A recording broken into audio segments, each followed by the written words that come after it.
Employing a nanny is a luxury item for most families. It's an expensive luxury item. So we know that families need to feel like they're getting value for what they're paying for. On the other end, nannies desperately want to feel valued by the families. They want to feel like the expertise that they're bringing to the table is appreciated and valued, and they really want to feel like an extension of the family. Absolutely, absolutely. Yeah, so the hour Zoom we have, we normally ask a lot of questions of, what's worked well in the past. If you're new to hiring a nanny, what are some of the norms? What are the industry standards as far as what's considered acceptable task list?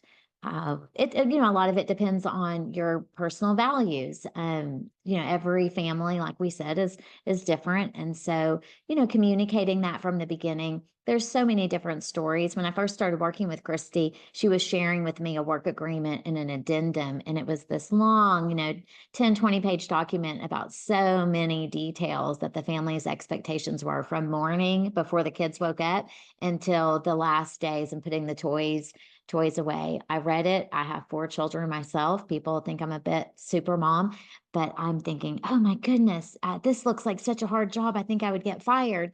When I called the nanny and spoke to her about it, she said, oh no, it's awesome because you know exactly what the expectations are, which reminded me back of my corporate days. Training is so important. So we talk about that during our Zoom. What type of training are you planning on providing? What type of tasks are you asking for? What are the important, developmental aspects of your children that they're going through right now? So we can really do a specific search. And we spend a lot of time trying to understand what our nannies need.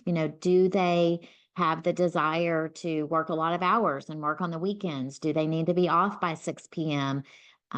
So we can put them, nannies get excited about getting finding a new family and taking on a new job. But we tell them, we need you to be as excited about this a year in. So on the front end, we need to be sure your work agreement is set up so that you can, maintain the energy for this family.